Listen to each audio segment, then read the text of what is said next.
Olá, irmãos. Bom dia. Para mim é uma honra tê-lo aqui, querido aluno, convidado. Sejam bem-vindos a mais uma lição de nossa EBD.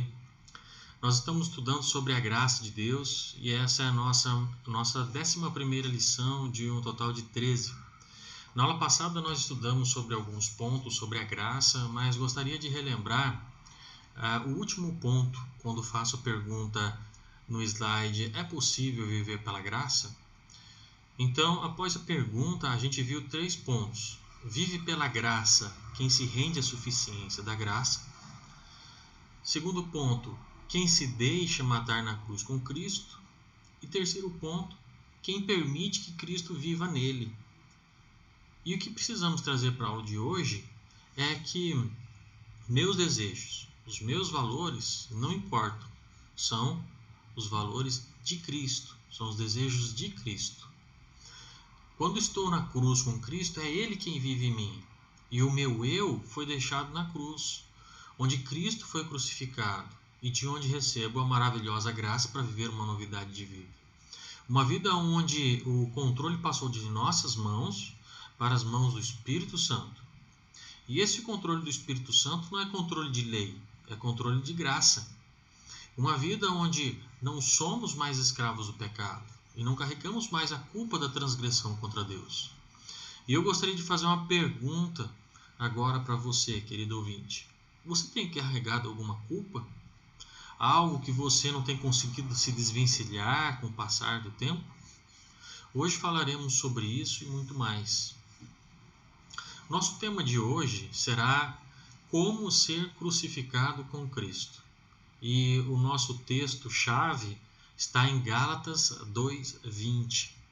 Então eu gostaria de convidá-lo a abrir a sua Bíblia, a procurar Gálatas, capítulo 2, versículo 20, e eu vou ler aqui na minha versão Almeida, corrigida e fiel.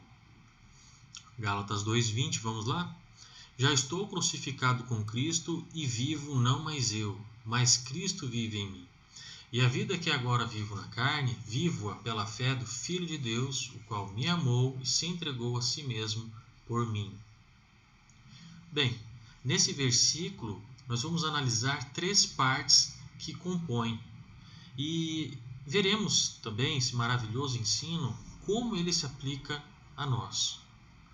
A primeira parte da afirmativa desse versículo, dessa afirmativa paulina, já estou crucificado com Cristo, se explica pelo seu final.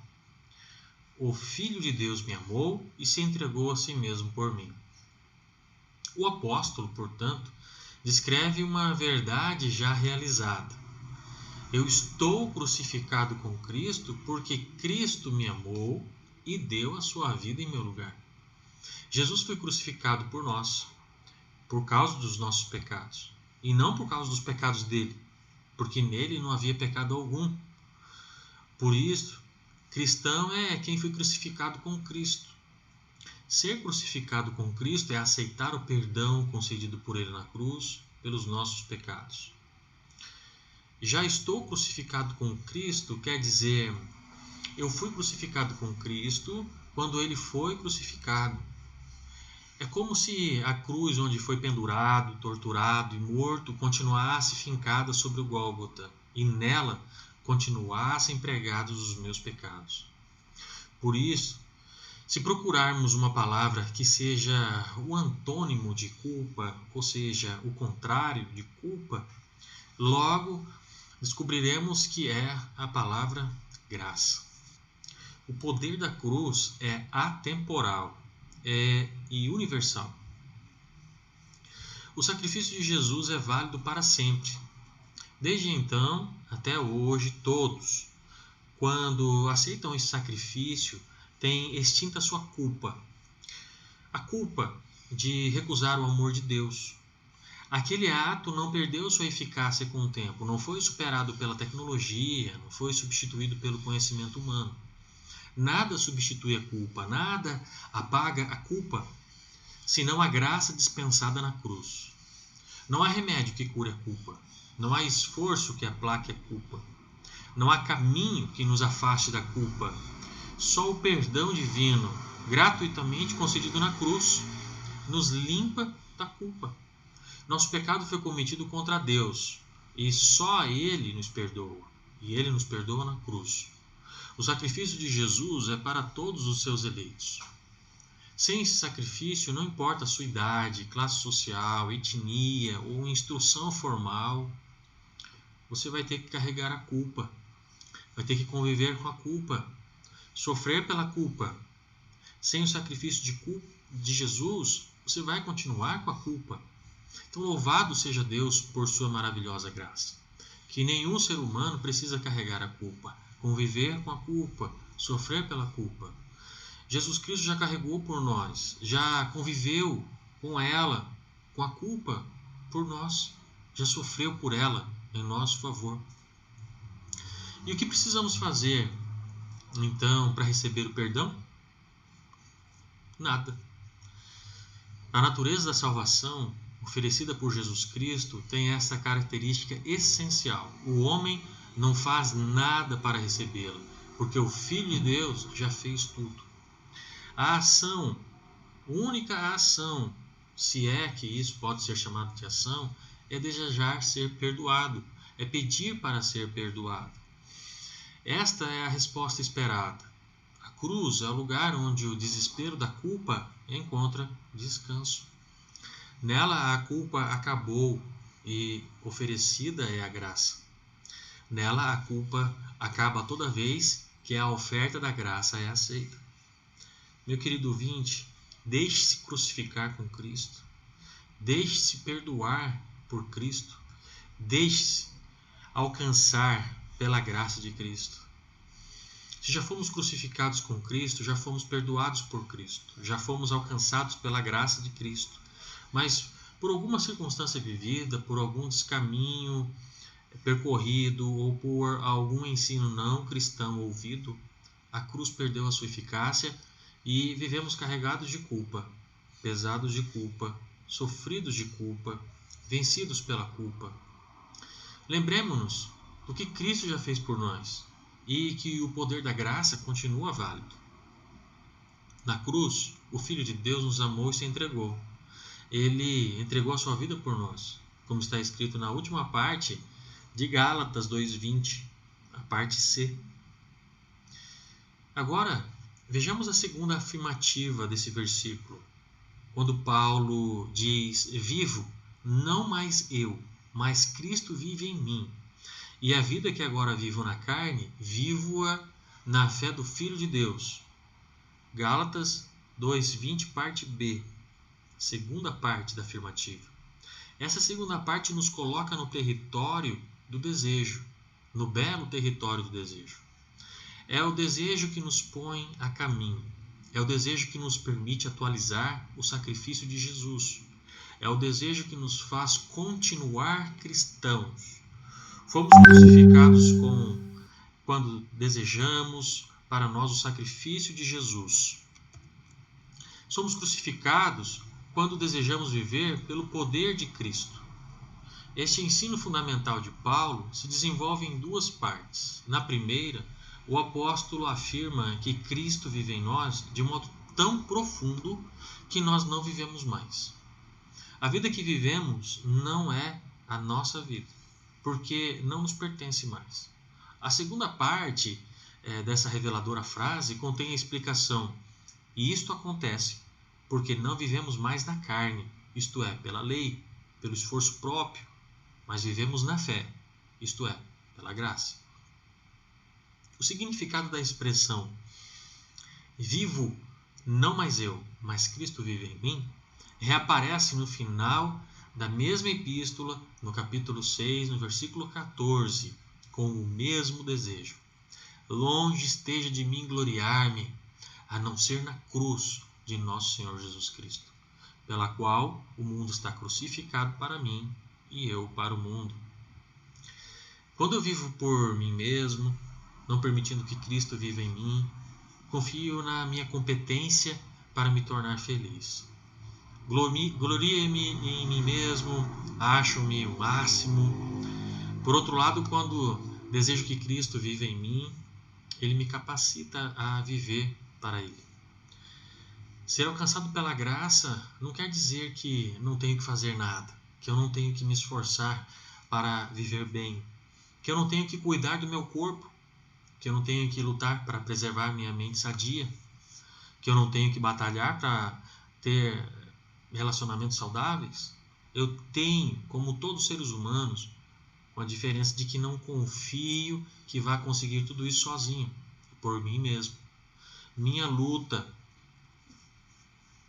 em quaisquer frentes deve ser travada segundo a eficácia da cruz, que opera em nós poderosamente, conforme vemos em Colossenses 1:29, que diz o seguinte: e para isso também trabalho, combatendo segundo a sua eficácia, que opera em mim poderosamente. Cristo que vive em nós nos capacitará, orientando o nosso esforço para as direções corretas, inclusive a orientação de não confiar em nós mesmos. Nosso desejo, portanto, meus irmãos, é que Cristo vive em nós. Quando Ele reside em nós, desejamos olhar para nós mesmos com os olhos de Cristo, sabendo que somos amados por Ele. E como diz Efésios 3:20, que é poderoso para fazer tudo muito mais, abundantemente além daquilo que pedimos ou pensamos, segundo o poder que em nós opera. E em Filipenses 2, de 1-5, vemos como devemos viver quando Cristo vive em nós, desejando marcar nossos relacionamentos com as mesmas atitudes de Jesus. Se é para ser escravo de algum sentimento, sejamos escravos da misericórdia e não da justiça, da graça e não da lei. A propósito, quem vive pela lei desespera-se diante da injustiça, mas quem vive pela cruz luta contra a injustiça, a favor da justiça, mas não sofre, porque não se desespera. Quando Cristo vive em nós, desejamos crucificar o mundo, isto é, viver de tal modo que os desejos próprios não tenham domínio sobre nós. Nós não conseguimos deixar de desejar aquilo que é de nossa natureza, mas podemos crucificar com Cristo os desejos do velho homem. Precisamos nos lembrar, meus irmãos, do que o apóstolo fala em Gálatas 6,14, quando lhe diz o seguinte: longe de mim gloriar-me, a não ser na cruz de nosso Senhor Jesus Cristo, pela qual o mundo está crucificado para mim e eu para o mundo. Perceba, crucificar o mundo não significa perder todo o interesse pela vida em sociedade, como se toda a produção da sociedade, conhecimento, a arte, a tecnologia, não tivesse mais valor para o cristão. Não. Crucificar o mundo significa olhar o nosso tempo de modo crítico, tomando o que há de bom no seu conhecimento por sua arte e por sua tecnologia. Crucificar o mundo é desejar ver na contramão dos seus valores, é viver na contramão. Ter Cristo vivendo em nós significa que desejamos ter sua mente, governando nossa maneira de nos compreender nós mesmos, nossas emoções, nossos relacionamentos e nossas produções. Seja a nossa oração a do profeta Isaías, como vemos em Isaías 26:8, que diz: no caminho dos teus juízos, Senhor, temos esperado por ti. No teu nome, na tua memória está o desejo da nossa alma. A frase, a vida que agora vivo na carne, vivo-a na fé no Filho de Deus, significa que o nosso tempo é o da carne. Eu vivo pela fé, mas experimento a força da minha natureza pessoal corrompida pelo pecado. Pecado que destrói a minha autoestima. Pecado que me condena e me põe sob o tufão da culpa. Pecado que adoece as minhas emoções. Pecado que fratura os meus relacionamentos com poderosas expressões conflituosas de egoísmo e juízo. Pela graça, no entanto, meus irmãos, podemos subjugar a carne e viver pela fé no Filho de Deus. A lei mosaica mostrou que não podemos subjugar a carne, porque ela é mais forte do que nós, mas não é mais forte do que a graça de Deus. Nossa escolha deve ser viver pela fé, não pela carne, que nos afasta de Deus e nos condena à tristeza, ao medo e à solidão. Viver pela fé é viver no poder da graça. Vive pela fé quem desiste do esforço próprio para a salvação. Arrepende-se desta rebeldia e volta para a casa de Deus, recebendo a sua graça. Qual é o nosso desejo? Qual é o nosso desejo?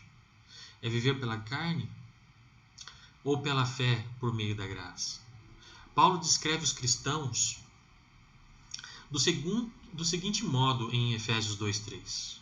Nós antes andávamos nos desejos da nossa carne, fazendo a vontade da carne e dos pensamentos. Éramos, por natureza, filhos da ira.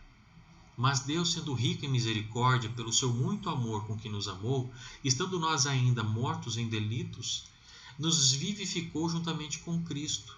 Pela graça sois salvos, e nos ressuscitou juntamente com Ele, e com Ele nos fez sentar nas regiões celestes em Cristo Jesus. Essa descrição descreve você?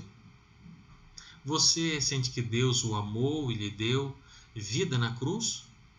Você foi crucificado e ressuscitado com Ele? Se sim, deixe-se envolver completamente por esta graça, mudando dia após dia o modo como você se vê, o modo como age em relação aos outros, o modo como experimenta as coisas excelentes de Deus. Se essa descrição ainda não o descreve, abra mão do estilo de vida que adotou até agora. Deixe de insistir no caminho que tem levado você a se afastar da graça. Deixe-se crucificar com Cristo na cruz e seja envolvido por sua graça. Graça que dará sentido à sua vida. Esteja você bem ou esteja mergulhado na dificuldade, lembre-se de que Deus é rico em misericórdia e Ele a oferece a você para que você viva pela fé no seu Filho Jesus Cristo. Bem, meus irmãos, é isso. Terminamos a nossa lição. Ela hoje não teve PowerPoint, não teve slides. E na nossa próxima aula, você terá a oportunidade de ler Efésios 2, de 1 a 10. Então, leia Efésios, medite em Efésios 2, de 1 a 10, pois será sobre isso que falaremos em nossa próxima aula. E nosso tema será: ser cristão é estar com Cristo. Obrigado por terem ficado comigo até aqui. Deus abençoe a todos, tenham um ótimo domingo e até a nossa próxima lição.